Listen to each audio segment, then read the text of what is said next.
Assalomu alaykum, hurmatli do'stlar, hurmatli obunachilar. Yine bir sene Ankara Maraç ustalarının işlerini bir qator görsemiz, birini bitiribdilar. Bir dalan, bir zal, aboy basıp.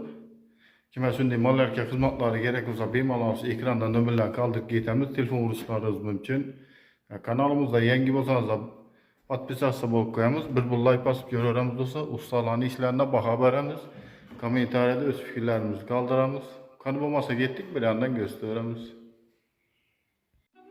Yengiriyenden gidalan, bir de rakavina, kafir bastılar rakavinaga, ali bastılarını basıp, aboyla moişiden kraskelerini vurup tayarlap koydular. Kraskeler kurup durdu. Bortlar ama boy, pökeki onlara MDF baskallar. Ortasında tijnoy, lustralar koyulup, galageller koyulgan. Pluntuslar koyulgan. Bir Allah'ın abzu ötçerler yine. Yanında bir kat.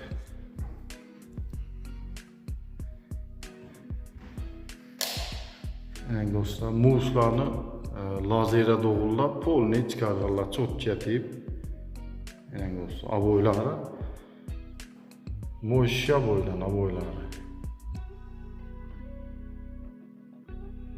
Beren patalok natijnoy. Patagonniklar koyulgan. Ben bir zal.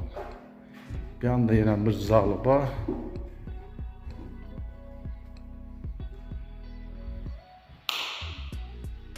Do'sintir yasagallar. Böyle bort natijnoy. Tavarekleri MDF. Pökek yonuna. Pluntuslar koyulgan. Patagonniklar koyulgan. Ortasında ateşin. Yani dostlar, aboylarının muslarına etibarımız veremiz dostlar. Musları çok lazere tasarlandıydılar. Aboyların stikleri bir an bölünmeydi. Asan yurtamızın.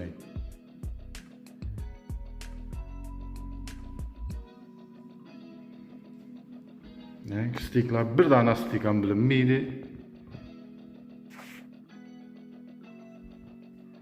Bir zalı.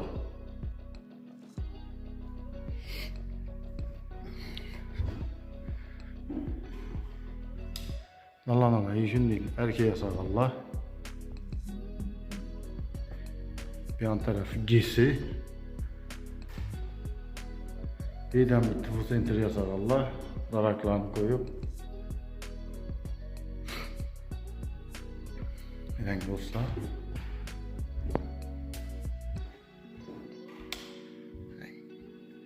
Bir an taraflarının zıtçalayının. Bir anda uzun koridor. Bir anda kuhnisine beri. Kahvelerden basıp.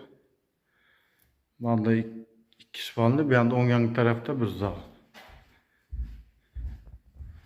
Yani dostlar. Aboyları çizdi. Moşya boydan. Bir Allah'ın uzun döşep koydular.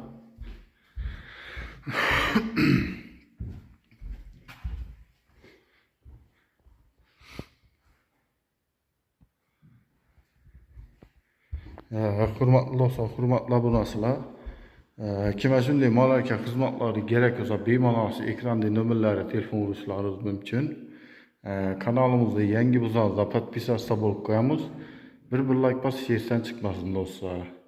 Keyingi videomuzda ham sog' salomat bo'lib qoling deymiz. Ustalarning ishlarini baho beramiz, kommentariyada o'z fikrlarimizni qoldiramiz dostlar. Keyingi videomuzda ham sog' salomat bo'lib qoling deymiz.